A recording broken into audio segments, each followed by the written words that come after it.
The Naughty Ones is simply an old-fashioned platform game designed by a demo group by the name Melon Design and published in 1994 by Interactive Vision. Its creators Jacob Hansen and Henrik Mikkelsen even left a message on the game's disc asking for players not to pirate their game. They even stated that they had no time to make a proper protection, so it was up to us Amiga gamers to spread it like bunnies or simply respect its creators, cause they've offered Amiga fans amazing demos to show off and unlock all the potential of Commodore's machine and never asked us for any money.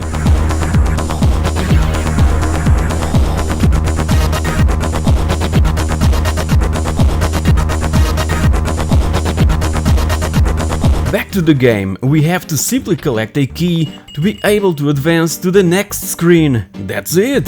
So addictive! Obviously that there's enemies to avoid and to eliminate, just by using one of the many weapons available, and bonus items waiting to be picked up in the most awkward and unreachable places. It's also up to us to go get those much desirable items, risking losing a life, or leave them be and go through the exit door and to the next stage. An amazing arcade platformer that every fan should try, if you happen to have a traditional Amiga computer or a CD32 console.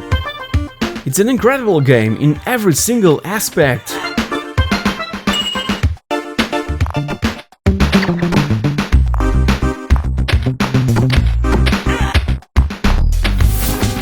Saint Dragon was so addictive, both on the arcades and on my ZX Spectrum, but was on the Amiga that I would later further explore it. It really lacks a deeper parallax scrolling effect, but the developer who ported the game just followed the exact same template of the arcade original from Jaleco, and that was a freaking awesome achievement. The game plays and sounds practically identical to the arcade game. Graphics are superbly drawn and colored, evoking the feel of playing the coin-op original. And despite the number of sprites on screen and the sheer size of the enemies, scrolling and animation moves at a pretty smooth pace.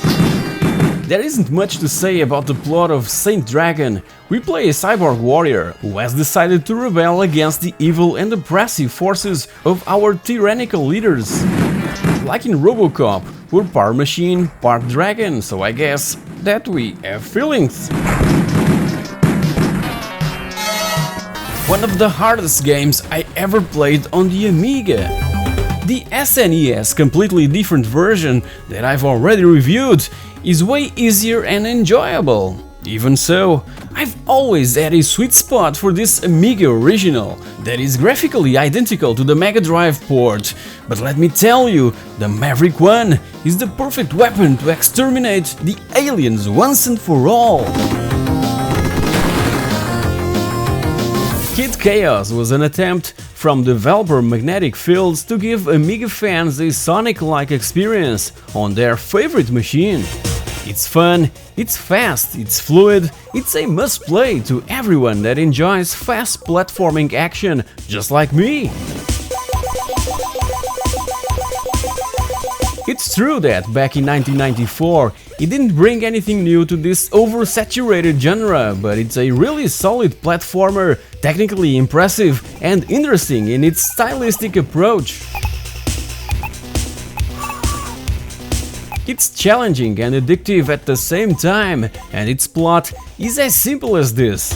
A kid by the name Chaos was transported from the Stone Age into an unknown world by evil scientists from the future. It couldn't be simpler than this. We have to run around through each of the 20 levels available or sections, destroying targets with our club, finding in the process hidden passages which will offer us bonuses like apples and power-ups. It feels like an easy game at the beginning, but as we progress in the game, the damage factor will be higher and higher.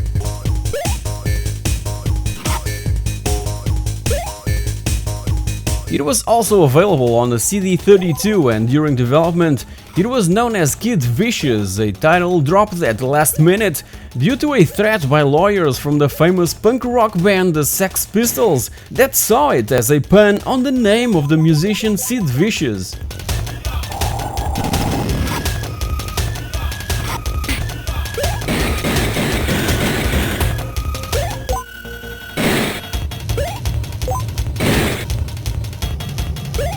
This intro tune really sets the mood for things to come, yeah!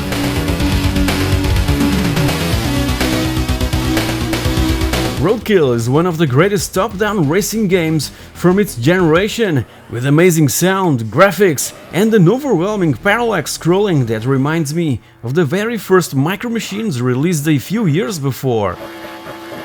Vision Software developed this futuristic racing game in where all sorts of weapons can be used against the other 9 opponents. Yes, 9!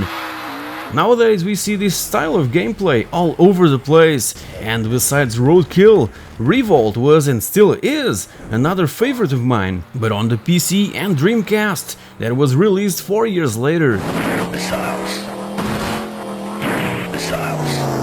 There's no 4th place in Roadkill. We must finish every race in the top 3 spots available at the podium, and the higher we finish, the more cash we get. Even during the race we can go for the jackpot and even super jackpot, destroying completely all the other racers on track. Yeah, bring it on! This one is only available for AGA machines like the Amiga 1200 or 4000 and for the Amiga CD32.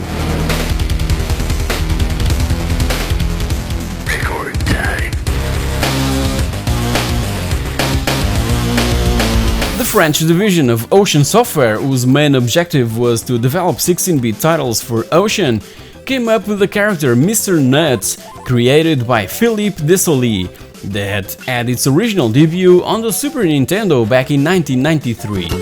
A year later, a sort of sequel was released for the Amiga, this outstanding platform game with that same cute character that could well be a true systems mascot.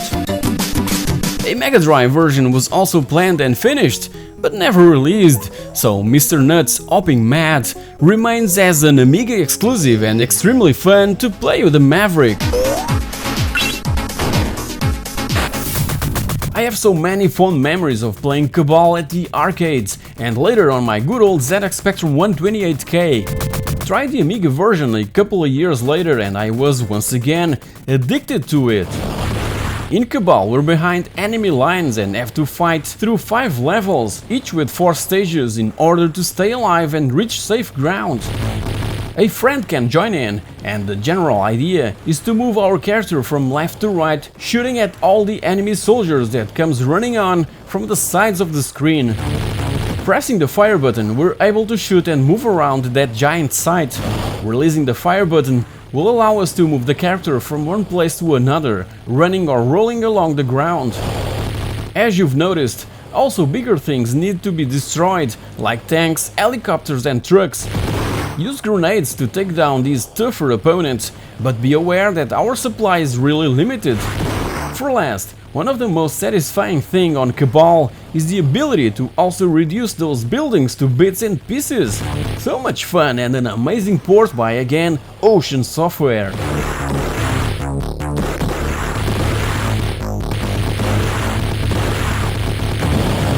Now for a clone of Bubble Bobble, I present you Super Methane Brothers. But don't let the word clone scare you. Yes, it's a clone of Bubble Bobble, but it's a freaking good one. Apache Software developed and released by 1993 this highly addictive action platformer, again for all Amiga computers and the CD32, being also well received by the gaming press of the time. The gameplay is simple. Go through all the 100 screens or levels, absorbing all those annoying bugs with our methane gun and shooting them against the wall. All this within a time limit. That's it, so simple. And that's what makes it addictive, Bubble Bobble style. Sorry, I couldn't help myself. And some of you will stop me right here and yell, Super Methane Brothers was ported to Windows, Linux, RISC OS and even iOS. Yes, it was, but it was under a general public license and for free, so the Amiga original is technically still a commercial exclusive release.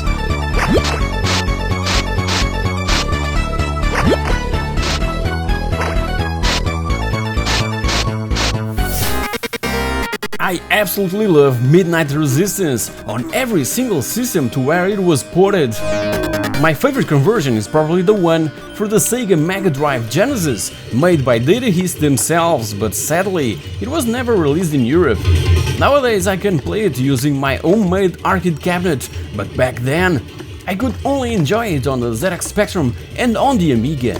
And it was awesome to see the arcade cabinet being featured in the second RoboCop movie. Ocean Software grabbed the license and Special Effects was the team responsible for this conversion of such a highly popular coin-op game, at least here in Portugal. And I can't get this amazing soundtrack out of my mind. It's simply one of my favorites of all time.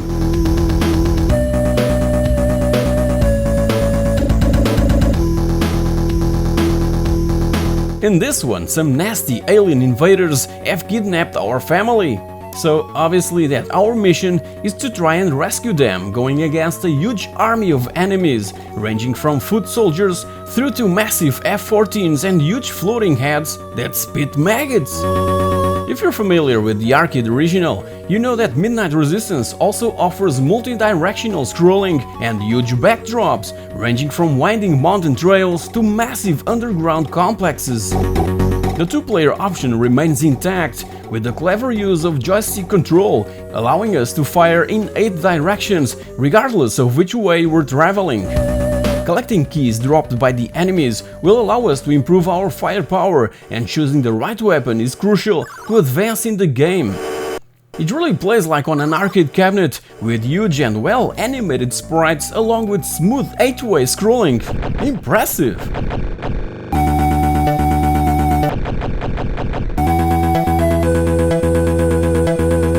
Now, here's the Amiga version of the TurboGrafx PC Engine original Bonk's Adventure. In this particular case, the title was changed to BC Kid, but the addictive gameplay and amazing graphics and sound remained intact. Just look at this magnificent work of art! And played with a Maverick 1 is such an enjoyable experience.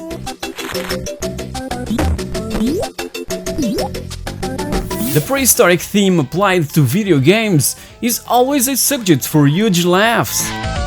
Chuck Rock was an original Atari ST and Amiga title that came from the creative minds of renowned developer and publisher Core Design, and the box art said it all. This is a freaking hilarious game that I absolutely loved back then, along with Oog from developer Egosoft that came a year later and continued this prehistoric mayhem, firstly on the Amiga and later on DOS. We control this muscle-powered sort of elevator/flying machine to take our fellow cave buddies from one place to another within each screen. This one was reviewed in the early days of It's a Pixel Thing, so feel free to check one of my early videos. And be careful, this is one of the most addictive games I've ever played.